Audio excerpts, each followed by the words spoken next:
The champagne flute shattered against Zoraya's temple before she could process the movement. She went down hard, her pregnant belly twisting as she tried to protect it, her knees hitting the polished marble floor of Grandview Mall with a crack that echoed through the atrium. Christmas lights blurred above her, red and gold smearing into a kaleidoscope of pain as something warm trickled down her face. Blood or champagne? She couldn't tell. Around her, the holiday crowd froze, their shopping bags dangling like forgotten ornaments as they stared at the pregnant black woman sprawling on the ground, her royal blue dress riding up her thighs, her natural hair escaping its careful twist. "That's what happens when trash tries to upgrade," Andrew Wellington sneered above her, his voice carrying across the marble like a judge delivering a sentence. He looked different now. Designer suit, new watch, new fiancé clutching his arm with manicured nails that had never scrubbed floors or counted coins for bus fare. "Did you really think I wouldn't see you? Did you think you could just walk around my mall, flaunting that bastard in your belly, pretending you're somebody?" Zoraya's hands instinctively wrapped around her stomach, protecting the life inside her. 7 months. She was 7 months pregnant, alone, and the man who'd promised her forever was now standing over her like she was gum on his shoe. The humiliation burned hotter than the cut on her face. She tried to push herself up, but her arms shook, her body betraying her. "Stay down," Andrew hissed, his shoe coming dangerously close to her ribs. "That's where people like you belong," the crowd whispered. Phones appeared. Someone was definitely recording this. Zoraya's vision swam, panic clawing up her throat because she couldn't let him hurt her baby. She couldn't let this moment define her. She couldn't. Her phone. She'd been clutching it since the moment she'd spotted Andrew across the mall 30 minutes ago, her instincts screaming danger. Her fingers had moved on autopilot, then muscle memory from weeks of anxiety and late-night paranoia. She'd programmed one number for emergencies, one number she'd sworn she'd never use because using it would mean admitting she'd made a catastrophic mistake 6 months ago. Her thumb had found the contact labeled, "Do not call." The phone barely rang once. She'd saved his number 6 months ago under "Do not call," a reminder to herself, a boundary she'd sworn never to cross. But desperation had overridden pride. "Zoraya." The voice that answered wasn't a question. It was a statement, low and controlled, with an edge that could cut glass. Park Dong-wook didn't ask if she was okay. He didn't ask where she was. The silence on the other end of the line was the kind that precedes earthquakes. "I'm at Grandview Mall," she whispered, her voice cracking. The line went dead. For exactly 47 seconds, nothing happened. Andrew was still ranting. His fiancée was recording. The crowd was whispering. And Zoraya was still on the ground, cradling her belly and bleeding onto marble that reflected 10,000 Christmas lights. Then the air changed. It started as a murmur from the east entrance, a ripple of confusion that spread through the holiday shoppers like a wave, the sound of footsteps, synchronized and deliberate, moving through the mall with the inevitability of a storm front. Zoraya looked up, her vision clearing just enough to see them. 6 men in black suits, no security badges, no mall uniforms, just tailored darkness cutting through the festive chaos like knives through silk. And at the center of them, walking with the kind of calm that made predators look away, was Park Dong-wook. He was exactly as she remembered. Tall, lean, with a face that belonged on currency, or wanted posters, depending on who you asked. His dark hair was pushed back from his forehead, revealing sharp cheekbones and eyes that didn't blink, didn't waver, didn't register the crowd or the Christmas decorations, or anything except the woman on the ground and the man standing over her. Andrew didn't notice at first. He was too busy enjoying his moment, too drunk on power and champagne and the validation of his new money circle. But his fiancée noticed. Her phone lowered, her face went pale. "Andrew," she whispered, tugging his sleeve. "Andrew, we should go." "Why would we?" Andrew turned, and the words died in his throat. Dong-wook stopped 3 feet away from them. He didn't speak, didn't need to. His presence alone sucked the oxygen from the space, turned the festive mall into a vacuum where only his will existed. One of his men moved forward, a silent question in his stance, but Dong-wook raised one hand. "Stop, not yet." His eyes finally left Andrew and dropped to Zoraya. The shift in his expression was microscopic, a crack in marble, but she saw it. Concern, fury, something else she couldn't name because she'd spent 6 months running from it. "Can you stand?" he asked her, his voice soft in a way that made the question feel like an offering, not a command. Zoraya nodded, not trusting her voice. She tried to push herself up again, and this time, Dong-wook moved. He closed the distance between them in 2 strides, his hand extending toward her with a gentleness that contradicted everything about the violence coiled in his shoulders. She took it, his fingers wrapped around hers, warm and steady, and he lifted her to her feet like she weighed nothing. "I've got you," he murmured, his other hand hovering near her back but not touching, giving her space to find her balance. "I've always got you. Welcome to Ruthless Romance Tales, and honey, you just stepped into something you can't unsee. If you've been riding with me, you know we don't do safe here, we do dangerous. We do addictive. We do the kind of love that brands your soul and refuses to let go. And if you're new, buckle the hell up, because what you're about to witness is a collision so violent, so inevitable, it'll rewrite everything you thought you knew about romance. Hit that like button like your life depends on it.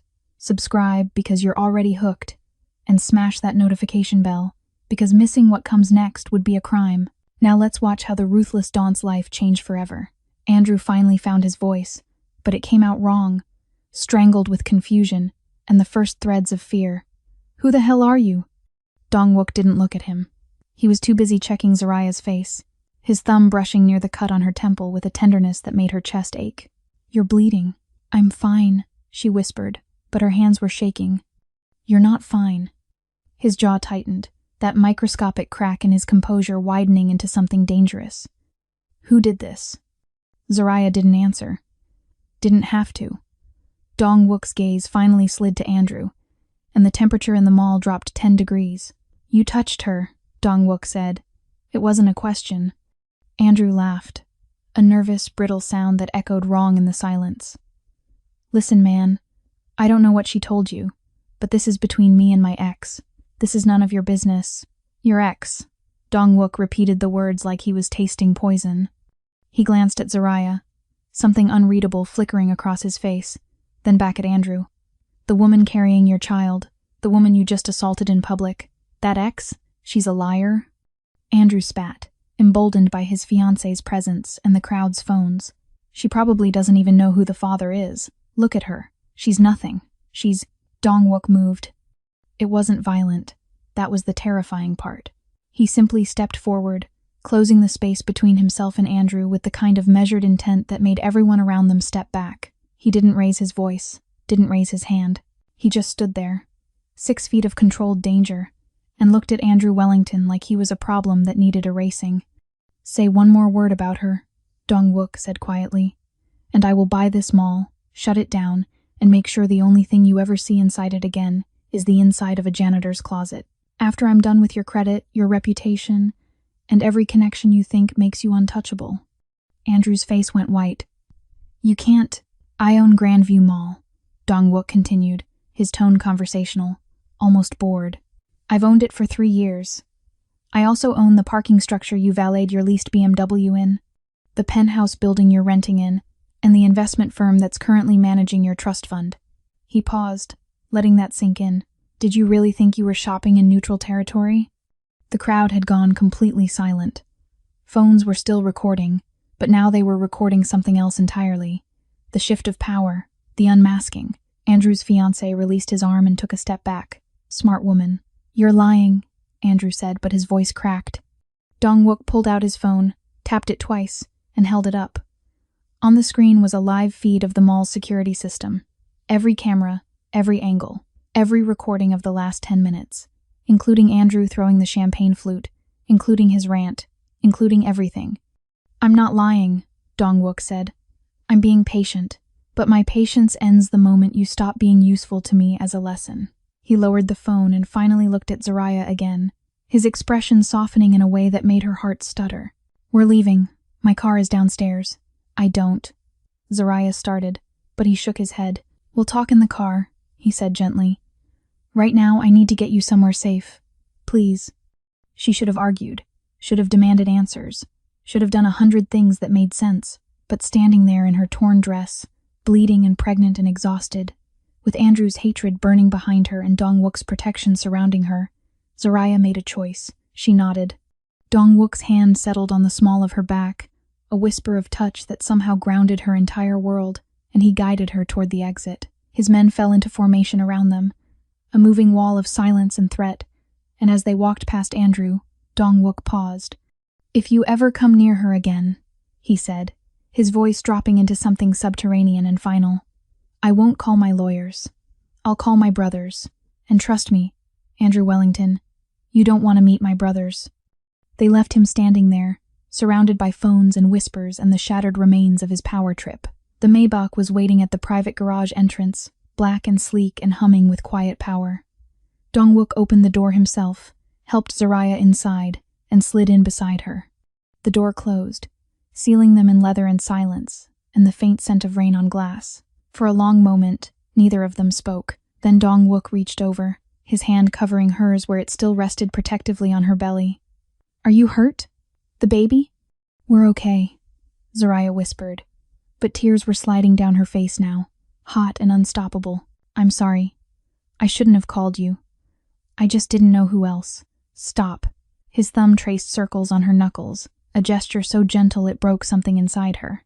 "You did exactly what you should have done. You called me."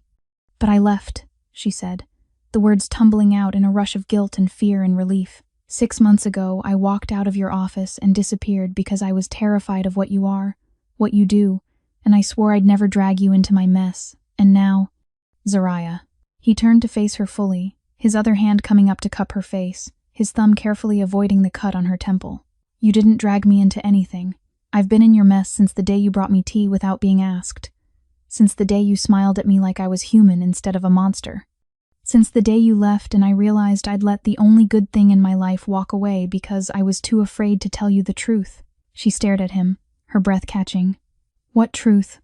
Dong-wook's eyes held hers, dark and endless and full of something that looked dangerously close to devotion.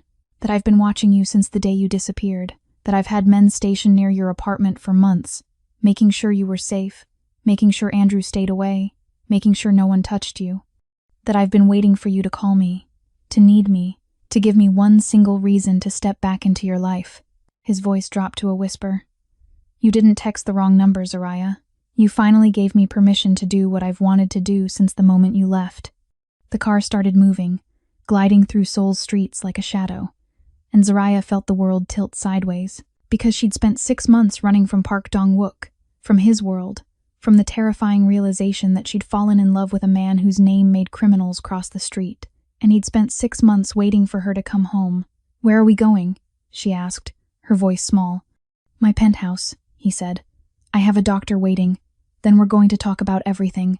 About Andrew, about the baby, about why you ran, and about why I'm never letting you run again." He paused, his hand still cradling her face. "Is that okay?" Zaraya looked at him, at the man who'd just dismantled her ex-fiancé with 6 sentences and a phone call. The man who'd been protecting her from the shadows for half a year. The man whose touch made her feel safer than she'd felt in months. "Okay," she whispered.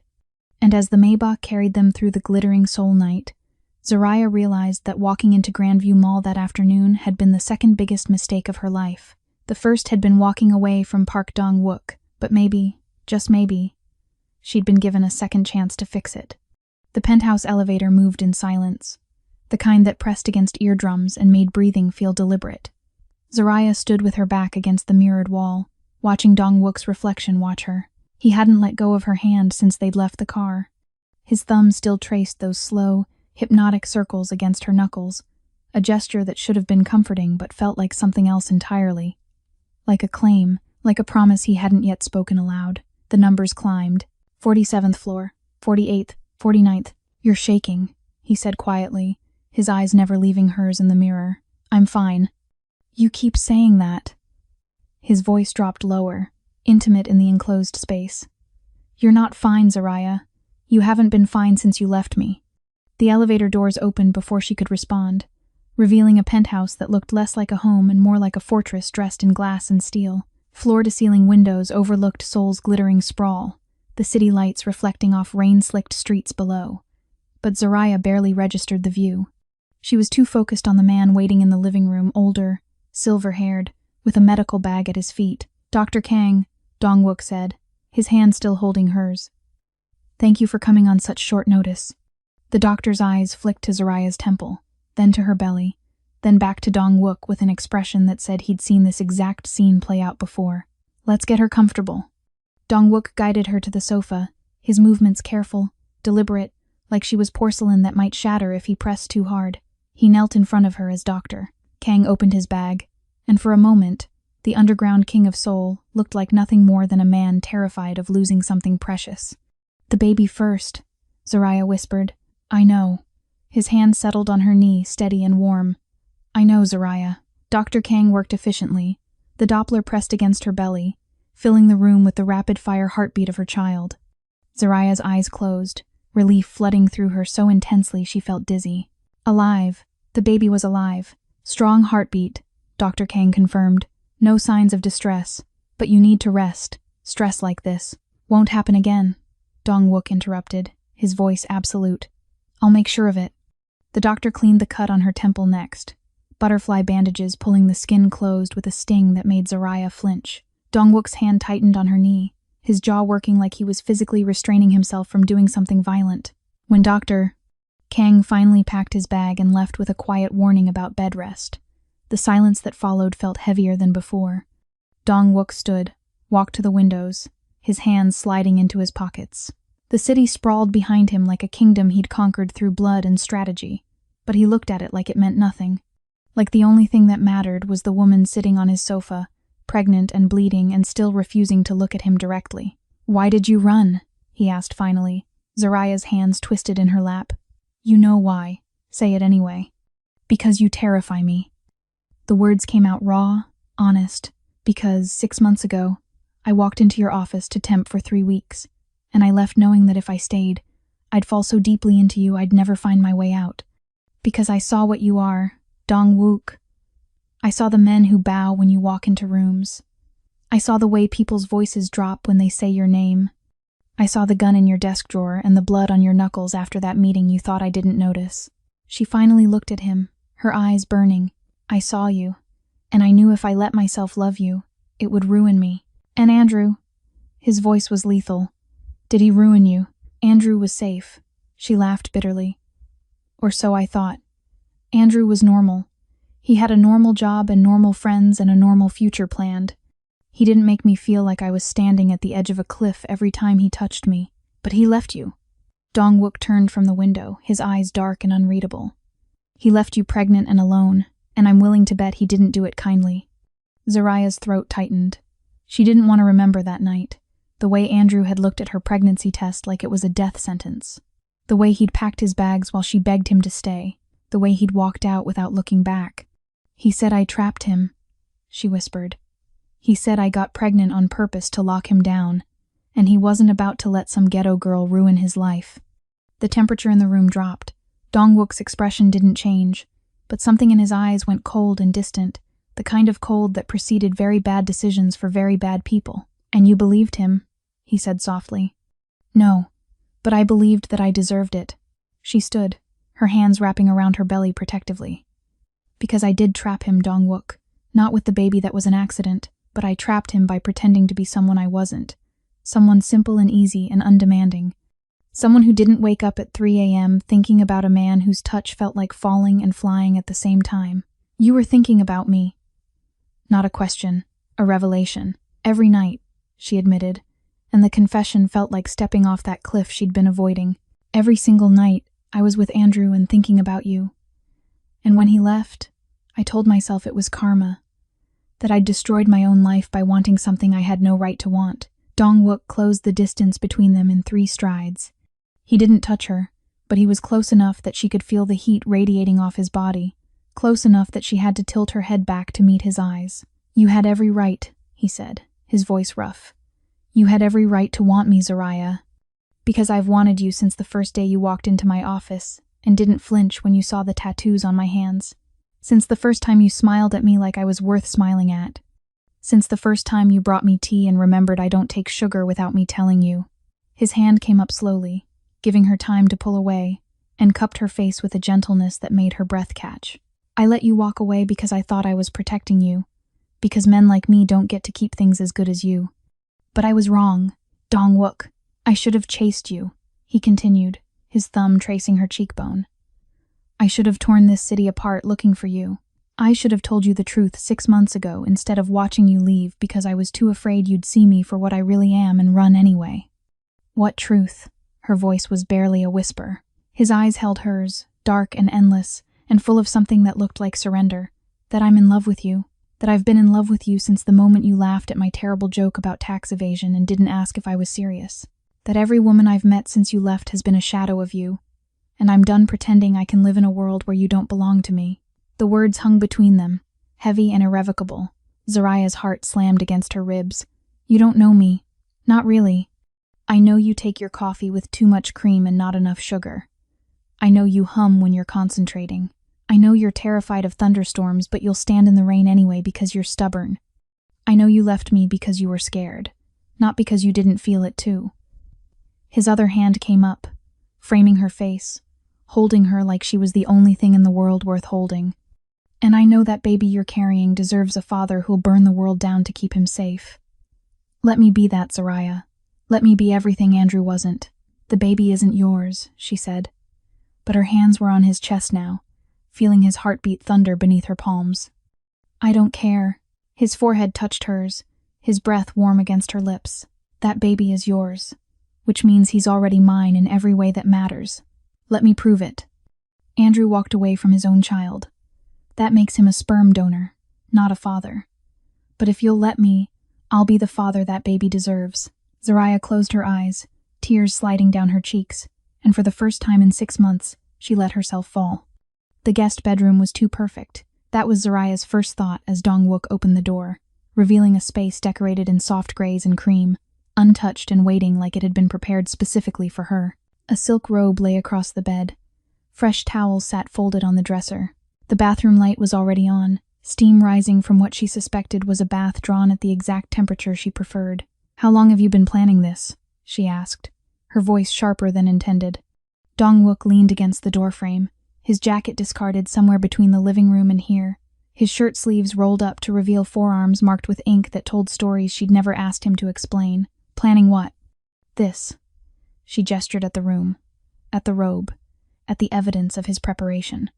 "You have a guest room ready for a pregnant woman you haven't seen in 6 months. You had a doctor on standby. You knew exactly what I needed before I even walked through your door." "I hoped," he corrected quietly. "There's a difference." "Is there?" Zariah turned to face him fully, exhaustion making her reckless. "Because, from where I'm standing, this looks like a man who's been waiting for me to break so he could swoop in and fix me. Like I'm some kind of project you've been working on from a distance." Something flickered across his face, hurt, maybe, or frustration, but his voice remained calm. "You're not a project, Zariah." "Then, what am I?" The question came out raw. "Because I need to understand what's happening here, Dong-wook. I need to understand why you were at that mall at the exact moment I needed you. Why you have a room prepared. Why you're looking at me like—" She stopped, her throat tightening. "Like what?" "Like you own me." The words hung between them, dangerous and true. Dong-wook pushed off the doorframe, closing the distance until he was close enough to touch, but didn't. His eyes held hers with an intensity that made her pulse quicken. "I don't own you," he said, each word deliberate. "But I know you, Zariah. I know you well enough to know that when you're scared, you push people away. I know you well enough to know you'd never ask for help even when you're drowning. And I know you well enough to know that right now, you're looking for a reason to run again because staying terrifies you more than anything Andrew could ever do. You don't know me," she insisted, but her voice wavered. "Then let me prove it." He moved past her, walking to the bathroom, and returned with something in his hand, a bottle of lotion. Cocoa butter and vanilla, the cheap kind from the drugstore that she'd been using since college because it reminded her of her grandmother. "You hate expensive products. They make you feel like you're pretending to be someone you're not. You buy this brand specifically because it's what you grew up with." He set it on the dresser. "You sleep on your left side, but you'll wake up on your right. You have nightmares about being trapped in small spaces, so I made sure this room has 2 exits. He gestured toward the balcony door she hadn't noticed. "You don't like feeling dependent on anyone, which is why this room has everything you might need so you never have to ask." Zariah stared at him, her heart hammering. "How?" "Because I paid attention," he said simply. "Because every moment you spent in my office, I was memorizing you. The way you moved, the way you thought, the things that made you smile and the things that made you shut down." He stepped closer, and this time she didn't move away. "You're not a project, Zariah. You're the woman I fell in love with, and I've spent 6 months learning how to be what you need before you even knew you needed it." That's... She struggled for words. "That's insane. That's obsessive." "Yes." No apology in his voice. No shame. Just brutal honesty. "It is." The admission should have scared her. Should have sent her running for the nearest exit. But instead, something inside her chest cracked open, and what spilled out felt dangerously close to relief. Because Andrew had barely remembered her coffee order after 2 years together. Andrew had never noticed when she was hurting or scared. Andrew had looked at her pregnancy like an inconvenience instead of a miracle. And Dong-wook had spent half a year learning how to love her in a language she hadn't known she needed. "The bath is going to get cold," he said quietly, breaking the moment. "You should rest. We can talk more in the morning." He turned to leave, and Zariah's voice stopped him at the door. "Why were you at the mall?" His hand paused on the doorknob. For a long moment, he didn't answer. Then he reached into his pocket and pulled out his phone, tapping the screen before crossing back to her. He held it up, and Zariah's blood went cold. It was a text message. From her. Sent 30 minutes before Andrew had thrown that champagne flute. "Just saw him. Grandview Mall. I can't do this alone anymore. You texted me," Dong-wook said softly. "You called for help. So I came." Zariah's mind reeled. She didn't remember sending that. Didn't remember typing those words. But looking at the timestamp, looking at the raw honesty of the message, she knew it was real.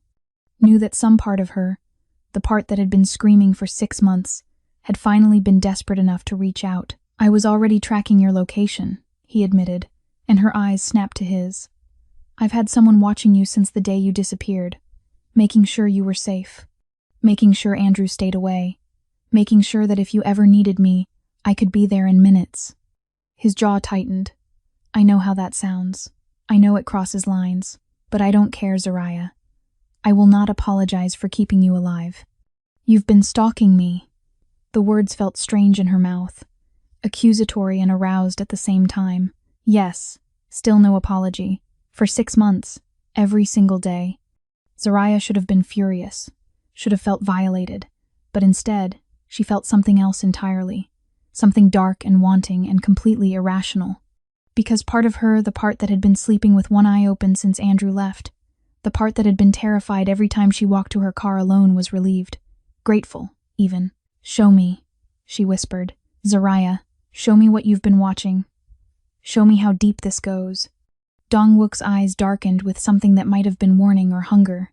He walked to the desk in the corner, opened the bottom drawer, and pulled out a folder. When he handed it to her, his fingers brushed hers, and the contact sent electricity up her arm. Inside were photos, dozens of them. Zariah at the grocery store, one hand on her belly, reading labels. Zariah at the library, checking out books on pregnancy. Zariah sitting in her car outside her apartment, crying after what must have been another encounter with Andrew. The last photo made her breath catch. It was taken 3 weeks ago, outside a clinic. She was standing on the sidewalk, her hand pressed against the window, staring at the ultrasound image she'd just been given, and in the reflection of that window, barely visible, was a man in a black car, watching her, protecting her, loving her in the only way he knew how. Zariah looked up at Dong-wook, and whatever he saw in her expression made him tense. "Say something." "I should be terrified of you," she said slowly. "I know. I should run. I know. But I'm not going to." She closed the folder, set it aside, and took a step toward him. "Because you're right. I've been drowning, and you're the only person who noticed." Zariah sank into the bath, the water hot enough to make her skin flush, steam rising in clouds that blurred the edges of the room. She'd left the door cracked open. Not an invitation. Exactly, but not a rejection either. A tentative offering of trust to a man who'd spent 6 months earning it in silence. Her mind drifted back to that first day at Park Industries. She'd been terrified. Walking into that glass tower with her borrowed briefcase and her carefully pressed blouse, knowing she was a temp filling in for someone important, someone permanent, someone who belonged in places like that. The office had been cold, all steel and intimidation, and the man behind the desk had been colder. Dong-wook hadn't looked up when she'd entered. He'd been reading something on his screen, his jaw tight, his fingers drumming against the desk in a rhythm that felt dangerous. And when he'd finally acknowledged her presence, his eyes had been dark and distant, assessing her like she was a problem to be solved or a threat to be neutralized. Most people would have flinched, would have stammered through their introduction and counted down the minutes until they could escape. But Zariah had seen the tattoos on his hands, intricate ink that crawled up his fingers and disappeared beneath his sleeves, and instead of fear, she'd felt curiosity. She'd smiled, introduced herself, and asked if he wanted tea. "No sugar," he'd said, his eyes narrowing slightly. "Extra hot." She hadn't written it down, hadn't needed to. And when she'd returned 15 minutes later with his tea prepared exactly as he'd requested, something had shifted in his expression. Not warmth, exactly, but recognition. Like he'd just realized she was real. "How did you know?" he'd asked. "Know what?" "That I don't take sugar." Zariah had shrugged, setting the cup on his desk. "You look like someone who doesn't like things diluted." And that had been it. The moment everything changed. The moment Park Dong-wook started noticing her. A soft knock pulled her back to the present. Zariah opened her eyes to find Dong-wook standing in the doorway, his gaze carefully averted, his posture tense like he was forcing himself to maintain distance. "I brought towels," he said, holding up a stack of white cotton. "And I wasn't sure if you needed—" "Come here." His eyes met hers, questioning, cautious. "Zariah, please." She shifted in the bath, the water rippling around her belly, her shoulders. "I don't want to be alone right now." For a moment, she thought he'd refuse. Thought he'd maintain that careful, respectful distance he'd been holding since they'd entered the penthouse. But then he crossed the room, set the towels on the counter, and knelt beside the tub. "Tell me what you need," he said quietly. "I don't know." Her voice broke slightly. "I just know I'm tired of being scared, tired of pretending I'm strong enough to do this alone." His hand came up slowly, giving her time to refuse, and settled on the edge of the tub. "You are strong enough. You've been strong enough for 6 months, but you don't have to be anymore." Zariah's throat tightened. "That day in your office, the day I brought you tea, do you remember what happened after?" "You stayed late," Dong-wook said immediately. "Everyone else had gone home, but you were still organizing files. I came out of a meeting and found you singing to yourself." She laughed wetly. "I thought the office was empty." "It wasn't." His fingers traced the rim of the tub, not touching her but close enough to feel. "I stood in the hallway for 10 minutes listening to you, and I remember thinking that I'd never heard anything that beautiful in my entire life. I was singing Aretha Franklin off-key. You were happy." His eyes held hers, and I realized I couldn't remember the last time I'd been around someone who was genuinely happy. Everyone in my world is afraid, or ambitious, or calculating. But you were just you. Zariah reached up, her wet fingers wrapping around his wrist. "You were in the middle of something bad then, weren't you? I remember there were men in your office that week who looked at me like I was collateral damage." Dong-wook's expression darkened. "There was a territorial dispute. Another organization was pushing into my territory, trying to take what was mine. It got violent. People died." His jaw tightened. "I was planning my retaliation. I was going to burn everything they'd built to the ground. But you didn't." "No." His thumb brushed against her pulse point. "Because every morning, you'd bring me tea and smile at me like I was worth smiling at. And every evening, you'd leave a note on my desk with some ridiculous joke or a reminder to eat. And I realized that if I started that war, you'd be caught in the crossfire." His voice dropped. "I couldn't let that happen. So I found another way, a quieter way, a way that kept you safe. You changed your entire strategy because of me," Zariah whispered, the realization hitting her like a wave. "I changed everything because of you." He leaned closer, his forehead nearly touching hers. "You made me want to be someone who deserved that smile. Someone who deserved your humanity." The water had cooled slightly, raising goosebumps on her skin. Dong-wook noticed immediately, his free hand reaching for the tap to add more hot water. But Zariah caught his wrist, holding him still. "Help me," she said softly. "With what?" "My hair." She gestured to the shampoo on the ledge. "I can't reach properly anymore." Something vulnerable flickered across his face. "Are you sure?" In answer, Zariah shifted forward, making space behind her. Dong-wook hesitated only a moment before rising, rolling up his sleeves further, and positioning himself at the head of the tub. His fingers slid into her hair, gentle and reverent, gathering the thick curls that had absorbed too much water and stress. "Lean back," he murmured. She did, letting her head rest against the edge of the tub as his hands worked shampoo through her scalp. His touch was nothing like she'd expected. Not aggressive or demanding, but careful, almost worshipful. Like he was memorizing the texture of her hair, the shape of her skull, the small sounds of relief she made when his fingers found the tension at her temples. "This is the most intimate thing I've ever done," he admitted quietly, his voice rough. "More intimate than, yes." His hands stilled. "Because you're letting me see you vulnerable, letting me take care of you. That's more powerful than anything else could ever be." Zariah's eyes drifted closed as he rinsed her hair, his fingers threading through the strands with infinite patience. The moment felt suspended, fragile, like glass balanced on a cliff's edge. Then someone knocked. The spell shattered. Dong-wook's hands tensed in her hair before he carefully withdrew, water dripping from his fingers as he stood. His expression had shifted, the tenderness replaced by something cold and lethal. "Stay here," he said, his voice dropping into the tone she recognized from that first day in his office, the tone that made dangerous men step back. He left the bathroom, and Zariah heard low voices in the hallway. Urgent, angry, wrong. When Dong-wook returned, his face was carved from stone. "What is it?" she asked, sitting up despite the water sloshing over the edge. "Andrew has a lawyer," he said flatly. "An expensive one. The kind who doesn't take cases unless someone powerful is bankrolling them." Zariah's blood went cold. "Who?" "I don't know yet." His hands clenched into fists. "But whoever it is, they hate me enough to use your ex as a weapon, and they know exactly where to hit to make it hurt." Zariah found Dong-wook in his study 20 minutes later, dressed in the silk robe he'd left for her, her damp hair twisted into a knot at the nape of her neck. He stood at his desk with his phone pressed to his ear, his voice low and deadly as he spoke in rapid Korean. She caught enough words to understand the conversation's direction. Names, locations, methods of persuasion that made her stomach turn even though she couldn't translate them precisely. When he saw her in the doorway, his expression flickered. He ended the call abruptly, setting the phone down like it had burned him. "You should be resting," he said, "and you should be telling me the truth."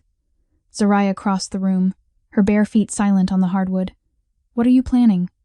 "Nothing you need to concern yourself with." "Don't," her voice sharpened. "Don't treat me like I'm fragile. Don't treat me like I'm someone who needs to be protected from reality. I've been living in reality for 6 months, Dong-wook. I've been broke and pregnant and scared and alone. I don't need you to shield me from the ugliness of your world." His jaw tightened. "This isn't your fight. It became my fight the moment Andrew threw that glass at my head." She stepped closer, close enough to see the tension coiled in his shoulders, the fury banked in his eyes. "So tell me, what are you planning to do to him?" For a long moment Dong-wook said nothing. Then he exhaled slowly, his hand dragging through his hair. "I'm going to make him disappear. Quietly, permanently, in a way that ensures whoever's backing him understands what happens when they come for what's mine." The words should have horrified her, should have sent her running for the door. But instead, Zariah felt something dark and satisfied curl in her chest. Something that had been growing since Andrew had sneered at her pregnancy, since he'd called her nothing, since he'd made her believe she deserved the abandonment. "Don't," she said quietly. Dong-wook's eyes snapped to hers. "What?" "Don't kill him. Not yet." She moved closer, her hand settling on the desk between them. "Death is mercy, Dong-wook. It's quick. It's final. It lets him escape." Her voice dropped, cold and certain. "I want him to suffer first. I want him to feel exactly what he made me feel. I want him destroyed, not dead." Something shifted in Dong-wook's expression. Not surprise, exactly. More like recognition. Like he was seeing a part of her he'd suspected existed but had never witnessed before. "Careful," he murmured. "You're starting to sound like me." "Good." Zariah held his gaze. "Because maybe I need to be more like you. Maybe I've spent too long being the woman who forgives and forgets and turns the other cheek. Maybe it's time I became the woman who takes back what's hers." Dong-wook circled the desk slowly, his eyes never leaving hers. When he reached her, he didn't touch her, but she could feel the heat radiating off his body, could smell the faint scent of his soap mixed with something darker, more primal. "What did you have in mind?" he asked. "Andrew always bragged about being smart with money, said he had investments I'd never understand. accounts in places I'd never heard of. Her lips curved into something that wasn't quite a smile. He thought I wasn't listening, thought I was too stupid or too distracted to remember. But I remember everything, Dong-wook. Every account number he mentioned, every password he used, every brag about how he was building an empire I'd never be part of. Dong-wook's expression darkened with something that looked like pride. He stole from you, not directly, but he used my ideas, my business plan. The startup I told him about over dinner one night when I was naive enough to think we were partners. She swallowed hard. He took it, repackaged it, and sold it to his friends as his own. Made $250,000 and never gave me a cent. Never even acknowledged where it came from. And you want it back. I want everything back. Her voice shook with fury. Every dollar he made off my work. Every connection he built using my labor. Every ounce of respect he stole when he made me feel like I was worthless. Dong-wook studied her for a long moment. Then he reached past her, opened his laptop, and typed something quickly before turning the screen toward her. Then take it. Zaraya stared at the screen. It showed a banking interface, blank and waiting for login credentials. You want me to steal from him? I want you to reclaim what's yours. He leaned back against the desk, his arms crossed. I can have my people do it. They're good at this kind of thing, but something tells me you need to do this yourself. He was right. She needed to feel this. Needed to watch Andrew's empire crumble under her fingertips. Needed to know that she wasn't the helpless woman he'd left crying in her car. Zaraya sat down, her hands hovering over the keyboard. What if I can't remember the passwords? Then we'll find another way. Dong-wook moved behind her, his presence solid and grounding. But I think you remember. I think you've been remembering for 6 months, storing it all away, waiting for the moment you'd be brave enough to use it. Her fingers found the keys. She typed the first account number from memory, her heart hammering, then the username, then the password, a combination of his mother's maiden name and the year he graduated college, predictable and arrogant.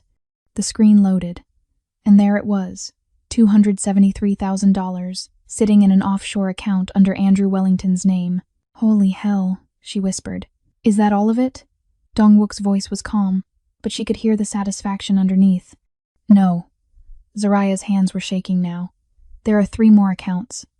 He showed me once when he was drunk, trying to impress me, trying to prove he was smarter than everyone else. Show me. She logged into the second account, 150,000.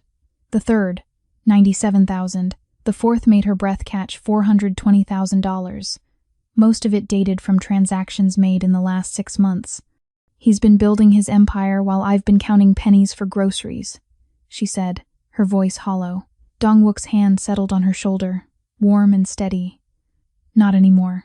Transfer it, all of it, into an account he can't touch. Where? I'll give you the routing information. It's a trust I set up 6 months ago. He paused. In your name. Zaraya turned to look at him. What? I told you. I've been planning for this moment. His eyes held hers. I've been planning for you to come back, for you to need help, for you to finally let me give you what you deserve. He reached past her, typing quickly. This account is yours. Only yours. He can't access it. His lawyers can't freeze it. It's protected under layers of corporate structure that would take years to untangle. You've been building me an escape route. I've been building you a future. His hand cupped her face, tilting her head back. A future where you never have to depend on men like Andrew. Where you never have to be afraid of losing everything because someone decides you're not worth keeping. Zaraya's vision blurred.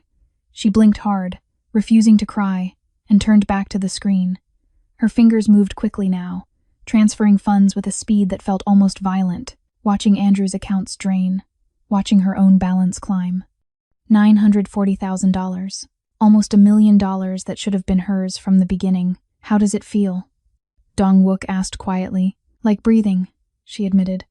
Like I've been suffocating for 6 months and I'm finally getting air. Good. He leaned closer, his breath warm against her ear.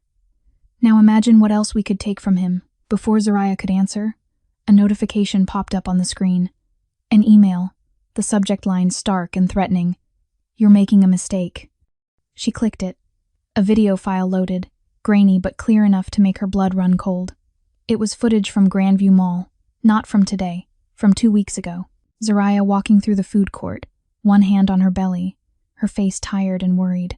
And in the background, barely visible but unmistakable, was a man following her. Dark suit, sunglasses, one of Dong-wook's men. The video paused, and text appeared across the screen. "She's not safe with you. She was never safe. And soon, everyone will know what you really are." Dong-wook's fingers flew across his phone screen, his jaw locked tight as he forwarded the video to someone whose name Zaraya couldn't see. The silence in the study felt suffocating, broken only by the sound of Seoul's rain against the windows and her own pulse hammering in her ears. "They've been watching me," she said, her voice hollow. "Whoever sent this has been following me just like you have. They know about your men. They know I'm here. They want you scared." Dong-wook set his phone down with controlled violence. "They want you to think being with me makes you a target. They want you to run. Maybe I should." His eyes snapped to hers, dark and fierce. "Don't!" "Someone powerful enough to fund Andrew's lawyer. Powerful enough to have me surveilled. Powerful enough to threaten you." Her breath hitched. "This isn't just about revenge anymore, Dong-wook. This is war, and I'm the ammunition they're using against you. You think I don't know that?" He moved closer, his hands gripping the arms of her chair, caging her in. "You think I haven't calculated every risk, every angle, every possible way this could go wrong? I knew the moment you walked into my office 6 months ago that keeping you would paint a target on your back. I knew it.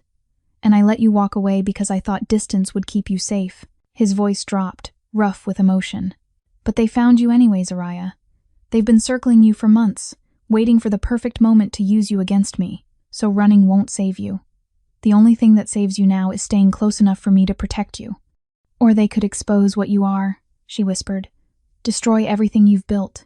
Use me to—" "Let them try." He cupped her face, forcing her to meet his eyes. "I will burn this entire city to ash before I let anyone hurt you. Do you understand me? I will destroy everything and everyone who even thinks about touching you." The raw intensity in his voice should have terrified her. Instead, it ignited something primal in her chest, something that recognized his darkness and answered with her own. "Then destroy Andrew first," she said. "Not with violence, with truth. Show the world exactly who he is." Dong-wook's expression shifted, understanding dawning. "You want to leak something?" "I want to leak everything." Zaraya pulled up Andrew's phone records on the laptop, files she'd found buried in one of his cloud accounts. He kept receipts, messages, screenshots of conversations with his friends where they laughed about me, called me his charity case, joked about how long it would take before I realized the baby wasn't worth the effort. Her hands trembled with fury. He documented his own cruelty like it was something to be proud of. "Forward them to me." Dong-wook straightened, pulling out his phone again. "I have contacts at 3 major news outlets, and every tabloid that matters. By morning, Andrew Wellington's name will be synonymous with garbage." "What about his fiancée?" Zaraya asked, something vicious curling in her tone. "The woman who stood there filming while he attacked a pregnant woman? What about her? She needs to know who she's marrying." Zaraya scrolled through more files, finding what she was looking for, screenshots of Andrew's dating app activity, active even after his engagement. Messages to other women, promises, lies. Send her these, directly. Let her find out exactly how faithful her perfect fiancé really is. Dong-wook's smile was sharp and approving. "You're enjoying this. I'm taking back my narrative." She hit send, watching the files transfer to his phone. "For 6 months, I let him control how people saw me. The poor ex-girlfriend, the gold digger who got pregnant on purpose, the woman who wasn't good enough to keep him." She stood, the silk robe sliding against her skin as she moved closer to him. "But now they're going to see the truth. They're going to see who the real monster is." His hand found her waist, steadying her. "And what if the truth makes them come after you harder? What if exposing him puts you in more danger? Then I'll already be in the safest place I can be." Her palm pressed against his chest, feeling his heartbeat thunder beneath her touch. "Here, with you, fighting back instead of hiding." Dong-wook's phone buzzed. Once, twice, a dozen times in rapid succession. He glanced at the screen, and his expression turned predatory. "It's already spreading.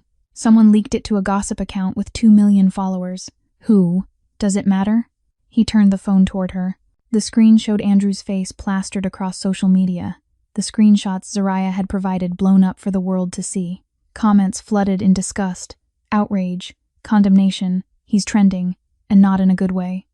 Zaraya watched the fallout unfold in real time, her breath coming faster. Another notification popped up, a live stream from Andrew's fiancé's Instagram account. The woman's face filled the screen, tears streaming down her perfectly made-up face as she held up her phone. "This is the man I was going to marry," she said, her voice shaking with rage. "This is the man who told me his ex was crazy, that she trapped him, that he was the victim." She swiped through screenshots, each one more damning than the last. But these messages? These are from last week. Last week, while we were planning our wedding, while I was picking out flowers and cakes, he was telling other women he was single. The live stream cut to shaky footage of Andrew's apartment. His fiancée burst through the door, shouting, and the camera captured Andrew's shocked face before his fiancée's hand connected with his cheek in a slap that echoed through the speakers. "You're done," she screamed at him. "You're done, Andrew. I'm calling my father. I'm calling everyone. And when I'm finished, you won't have a reputation left to destroy." The stream ended abruptly. Dong-wook's phone buzzed again, a different notification. He opened it, his expression hardening. "What?" Zaraya asked. His car was just repossessed. "Live, in front of his apartment building." He showed her the video, a tow truck, hauling away Andrew's BMW while a crowd watched and filmed. His credit cards were declined at 3 locations in the last hour, and his new employer just released a statement terminating his contract effective immediately. Zaraya should have felt triumphant, should have felt vindicated. Instead, she felt a sharp, twisting pain low in her abdomen that made her gasp. "Zaraya?" Dong-wook's hands were on her immediately, steadying her. "What's wrong?" "Nothing. I'm fine. Just another contraction, harder this time, made her double over. Not labor. She knew that instinctively, but stress, tension, her body's way of telling her she'd pushed too far. You're not fine. He lifted her effortlessly, carrying her to the sofa. Breathe. Just breathe. The baby is fine. You're fine. This is just your body reacting to stress. His hand pressed against her belly, feeling for movement. When the baby kicked in response, relief flooded his face. See? He's okay, but you need to rest. Zaraya tried to nod, tried to focus on breathing, but another notification sound shattered the moment. Dong-wook's phone. His expression went from concern to lethal in the space of a heartbeat. "What is it?" she asked, already knowing the answer would change everything. He turned the phone toward her. A traffic camera image showed Andrew's face, pale and desperate, climbing into an Uber. In his hand was an unmistakable red container. "He's heading here," Dong-wook said, his voice deadly calm. "And he's armed with gasoline." The security feed showed Andrew stumbling out of the Uber 3 blocks from Dong-wook's building, the gas can sloshing in his grip as he weaved through pedestrians. His face was wild, desperate, the face of a man who'd lost everything in the span of 6 hours and had decided to take everyone down with him. "He won't make it past the lobby," Dong-wook said, his voice flat as he watched the screen. "My men are already moving into position." Zaraya sat on the sofa, her hand pressed against her belly where the contractions had finally eased, and watched her ex-fiancé's world continue its spectacular collapse. She should have felt afraid, should have been terrified that Andrew was coming here with gasoline and matches and nothing left to lose. Instead, she felt eerily calm. "I want to see him," she said. Dong-wook's head snapped toward her. "Absolutely not. He's coming here because of me, because I destroyed him." She stood slowly, the silk robe pooling around her bare legs. "I need to look him in the eye and let him know it was me, that I'm not the helpless woman he left crying in her car, that I'm the reason his entire life just burned to the ground." "Zaraya, please." She crossed to him, her hand settling on his arm. "I need this, Dong-wook. I need him to see what he created when he decided I was nothing." For a long moment, he studied her face, something like pride and concern warring in his expression. Then he pulled out his phone, typed a quick message, and pocketed it again. 5 minutes, he said. "You get 5 minutes with him, in the parking garage, where my men can control the situation. And the moment I think you're in danger, it's over." "Agreed." The elevator ride down felt endless. Dong-wook stood beside her, his hand resting at the small of her back, his presence a solid wall of protection and danger. When the doors opened to the underground garage, the temperature dropped, the air thick with concrete dust and gasoline fumes. Andrew was on his knees in the center of the space, surrounded by 4 of Dong-wook's men. The gas can lay several feet away, confiscated and harmless.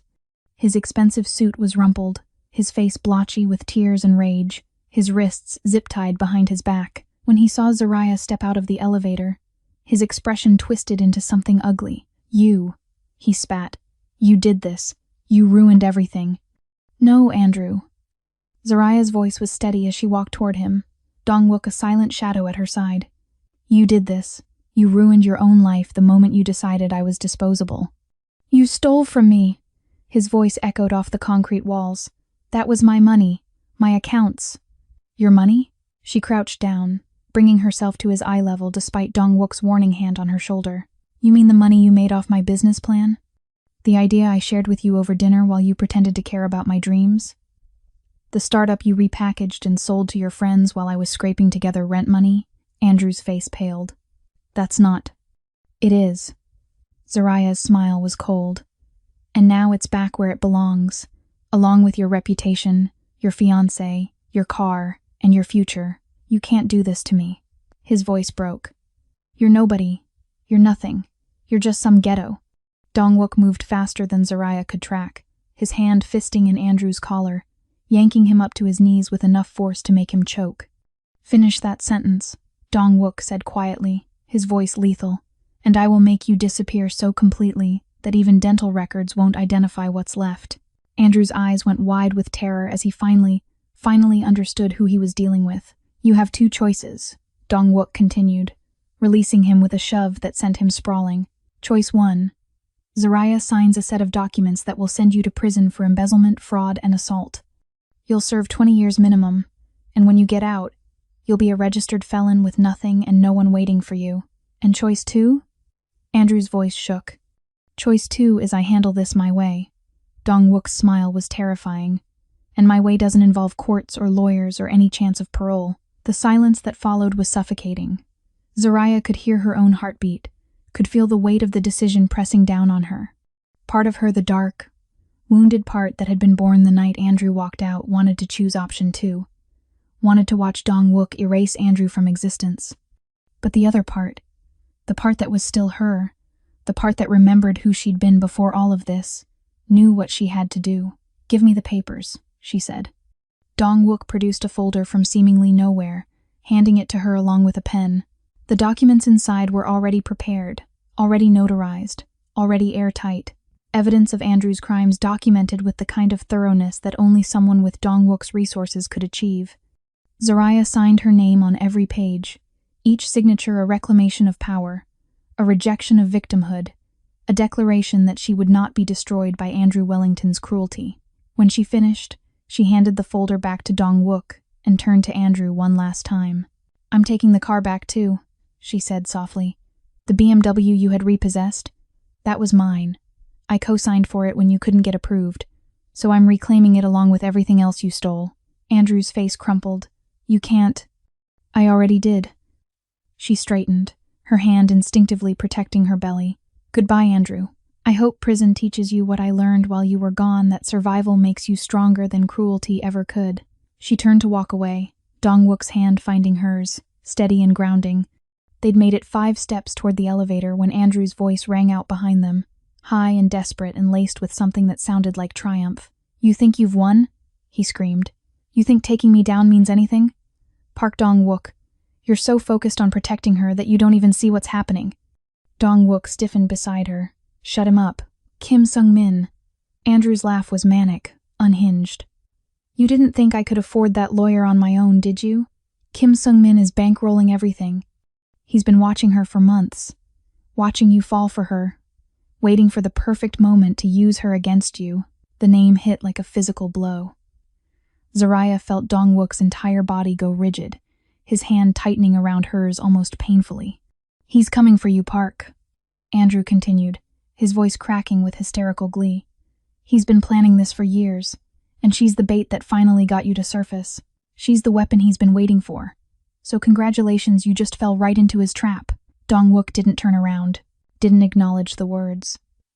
But Zariah felt the shift in him, the cold calculation replacing the heat, the underground king rising to the surface as he processed the threat.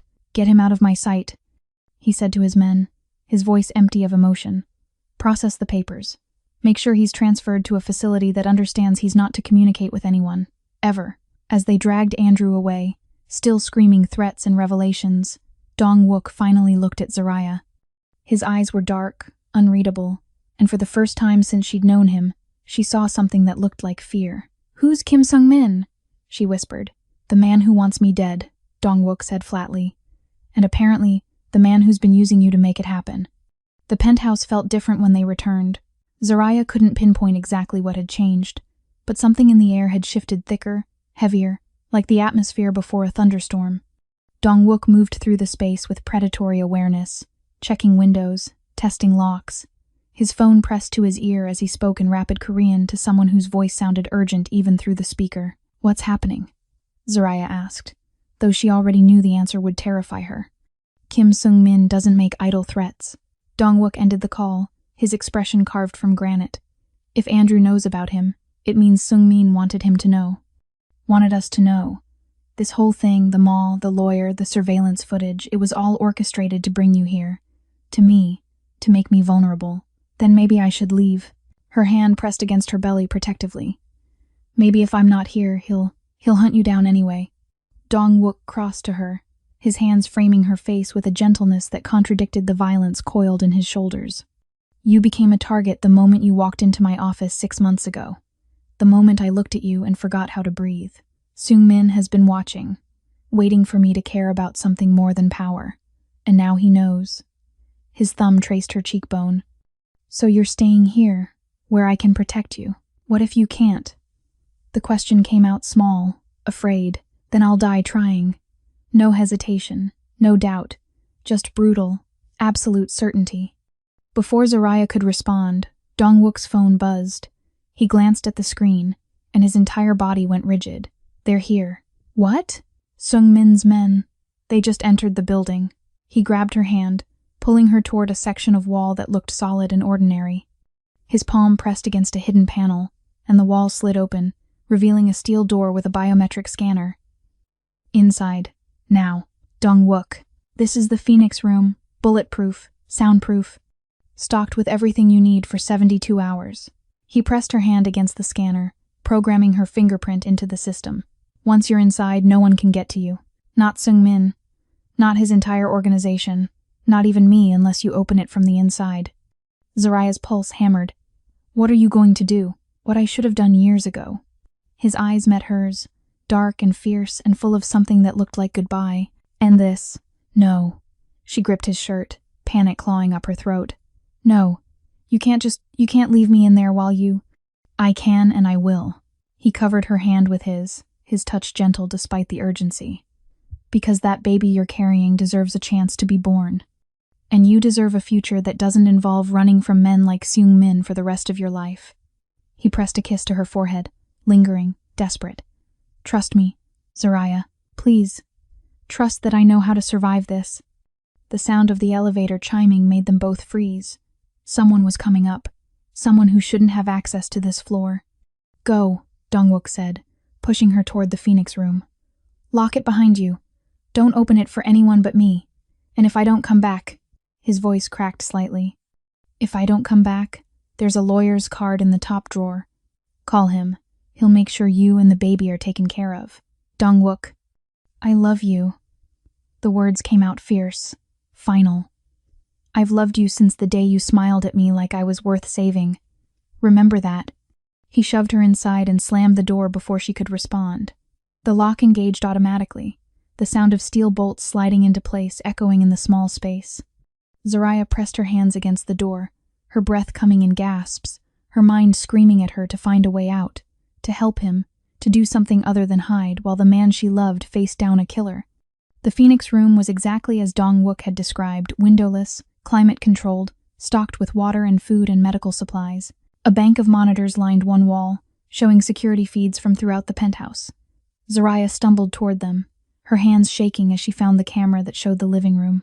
Dong-wook stood in the center of the space, his posture relaxed but his eyes alert. 3 men entered through the elevator, moving with coordinated efficiency that spoke of military training. They wore suits but carried themselves like soldiers. And behind them, walking with the confidence of someone who owned everything he surveyed, came Kim Sung-min. He was younger than Zaraya expected. Mid-30s, handsome in a cold, calculated way, with wire-rimmed glasses and a smile that never reached his eyes. "Park Dong-wook," he said, his voice carrying through the monitor speakers. "It's been a long time." "Not long enough." Dong-wook's tone was flat, dangerous. "You have 30 seconds to tell me why you're in my home before I forget we used to be friends." "Friends?" Sungmin laughed, but the sound was hollow. "Is that what we were? Because I remember it differently. I remember you taking everything that should have been mine. Territory, respect, the empire we were supposed to build together. You lost that empire the moment you decided betrayal was easier than loyalty. And you lost your edge the moment you fell in love with that temp secretary."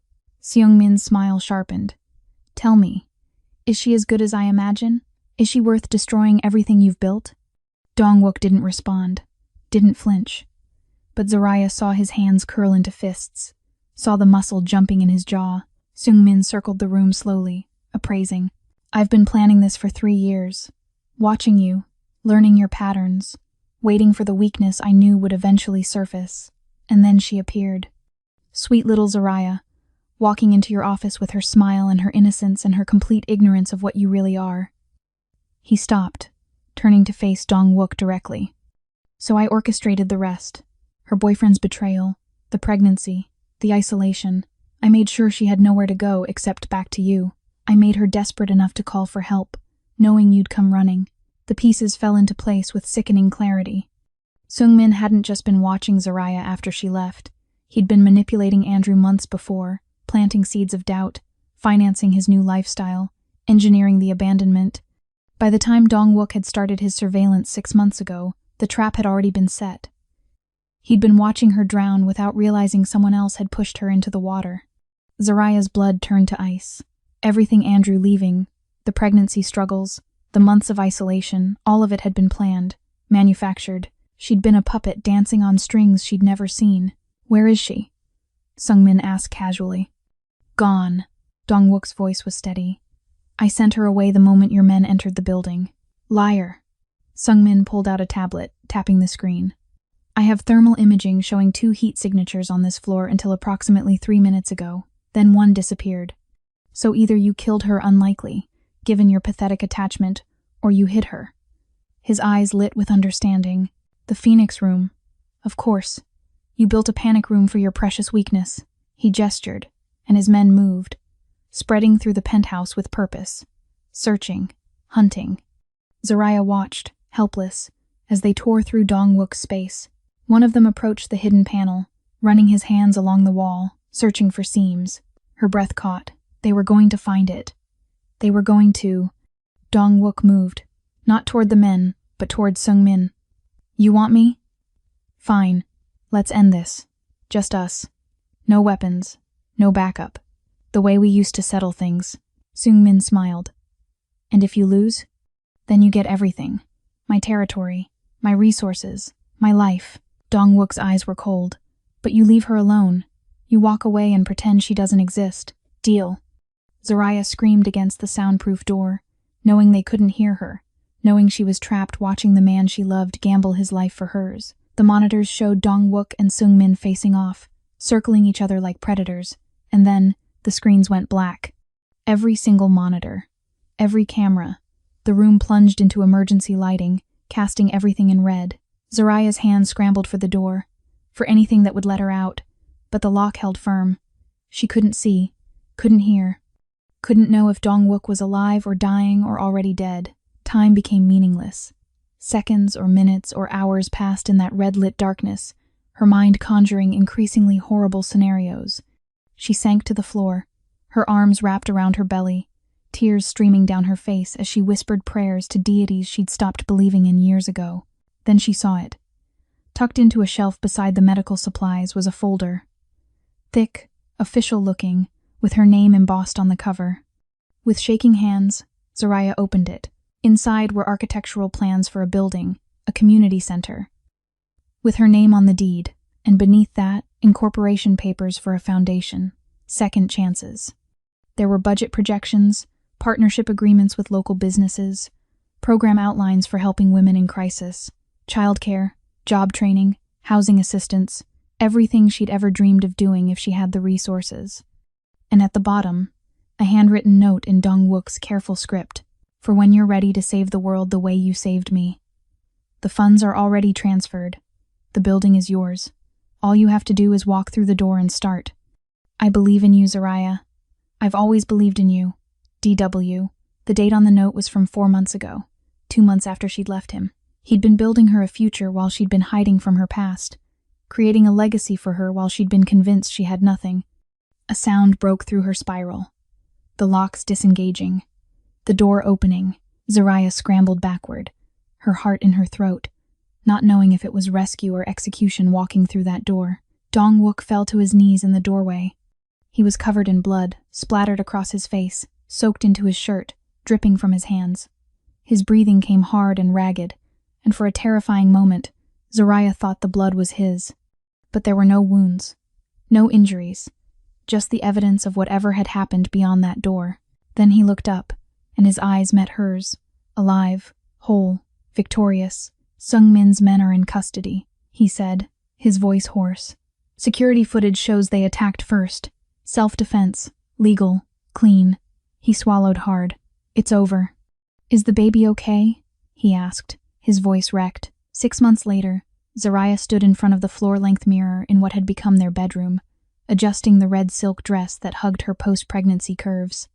The fabric whispered against her brown skin, elegant and powerful, the kind of dress that made statements without saying a word. Her natural hair was styled in elegant twists that cascaded down her back, and for the first time in over a year, she looked at her reflection and recognized the woman staring back. Strong, whole, unbroken. "You're going to steal the show," Dong-wook said from the doorway, and when she turned, her breath caught. He wore a black suit tailored to perfection, his dark hair pushed back, his eyes warm as they traveled over her. But it was what he held in his arms that made her heart squeeze. Their son, 3 months old, dressed in a tiny suit that matched his father's, his chubby fingers wrapped around Dong-wook's thumb. Andrew's blood ran through the baby's veins, but Dong-wook's name was on the birth certificate, and that was the only paternity that mattered. "We're going to steal the show," she corrected, crossing to them and pressing a kiss to her baby's forehead. Minjun, they'd named him after Dong-wook's late brother, a gesture that had made the underground king cry for the first time in Zariah's presence. "All 3 of us." The Second Chances Foundation opening was everything Zariah had dreamed and more. The building stood in the heart of Seoul's struggling district, renovated but not gentrified, welcoming but not condescending. Women filed in throughout the evening, some with children, some alone, all carrying stories of survival that mirrored her own. The child care center was already full. The job training program had a waiting list. The emergency housing had placed 12 families in the first month alone. Zariah moved through the crowd with Minjun in her arms, accepting congratulations and gratitude with grace. But her eyes kept finding Dong-wook across the room. He stood with a group of businessmen who couldn't know that the polite, charming man discussing investment opportunities was the same person who dismantled Kim Sung-min's empire with ruthless efficiency 3 months ago. No bodies, no violence, just strategic financial destruction and carefully leaked information that had sent Sung-min fleeing to a country with no extradition treaty, his reputation destroyed, his organization scattered to the winds, clean, decisive, permanent. "Mrs. Park?" A young woman approached, shy and grateful. "I just wanted to thank you. I was living in my car with my daughter 2 weeks ago. Now we have an apartment and I start job training on Monday. You saved our lives." Zariah's throat tightened. "You saved your own life by walking through that door. I just made sure the door was open." As the evening wound down and guests filtered out, Zariah found herself on the building's rooftop balcony, Minjun asleep against her shoulder, watching Seoul's lights flicker like earthbound stars. Dong-wook joined her, his arms sliding around her waist, pulling her against his side. "You did it," he murmured into her hair. "You built something that's going to change lives for generations." "We did it," she corrected. "None of this happens without you. I just provided the resources. You provided the vision." He pressed a kiss to her temple. "You provided everything that matters." His phone buzzed. Once, twice. The familiar pattern that meant something required his attention. But instead of tensing, instead of pulling away to handle whatever crisis demanded his focus, Dong-wook simply pulled out his phone and showed her the screen. A text from an unknown number, wrong number, Sorry. Meant to text someone else about a situation I can't handle alone. Zaraya's eyebrows rose. Are you going to answer? Dongwook's smile was dangerous and amused. Should I? She thought about it. Thought about the woman she'd been a year ago, desperate and alone, sending a text to a number she'd promised never to use. Thought about how that one moment of vulnerability had led to this, to a foundation that would help thousands, to a son sleeping peacefully in her arms, to a love that had rewritten every rule she'd thought she understood. Yes, she said softly. Answer it. Dongwook typed quickly. You have the right number. Tell me where you are. The response came immediately. How do you know I need help? Because people don't text wrong numbers when they're fine. They text wrong numbers when they're desperate enough to reach for anything that might save them. So tell me where you are, and I'll send someone. A pause. Then, Gangnam Mall. By the south entrance. There's a man following me and I don't know what to do. Dongwook's expression shifted, the underground king rising to the surface as he made a call, speaking in rapid Korean. Within seconds, he dispatched someone to the location. When he ended the call, he looked at Zaraya with something like wonder. You're going to make me soft, he said. No. She shifted Minjun in her arms, reaching up to cup Dongwook's face. I'm going to make you human. There's a difference. He caught her hand, pressing a kiss to her palm. Every time I think I can't love you more, you prove me wrong. Good. Her smile was wicked. I plan to keep proving you wrong for the next 50 years. Seoul stretched out below them. A city of millions, each light representing a life, a story, a person who might one day need help they were too afraid to ask for. Zaraya thought about Andrew, rotting in a high-security prison where he spent his days scrubbing floors and his nights remembering everything he'd lost. She thought about Kim Sung-min, hiding in whatever hole he'd crawled into, knowing that one wrong move would bring Dongwook's wrath down on him again. She thought about the woman at Gangnam Mall, scared and alone, who'd just been given a lifeline by a wrong number that wasn't wrong at all. Let the world try to call us again, Dongwook said, echoing her thoughts as he pulled her closer, careful of their sleeping son. I'm always waiting. He kissed her then, soft and deep, and full of promises that tasted like forever. And Zaraya kissed him back, knowing that this love built on darkness and light, on survival and salvation, on two broken people who'd decided to be whole together was the greatest revenge she could ever take. Not against Andrew, not against the world that had tried to break her, but against every voice that had ever told her she wasn't worth saving. If you loved this story of vengeance and devotion, subscribe now to Ruthless Romance Tales, because in this world of underground kings and second chances, you don't want to be the one who misses the next call. Trust me, honey, the next story is already waiting, and it's going to wreck you in the best possible way. Hit that subscribe button, smash that notification bell, and welcome to a world where love doesn't save you, it transforms you. See you in the next tale.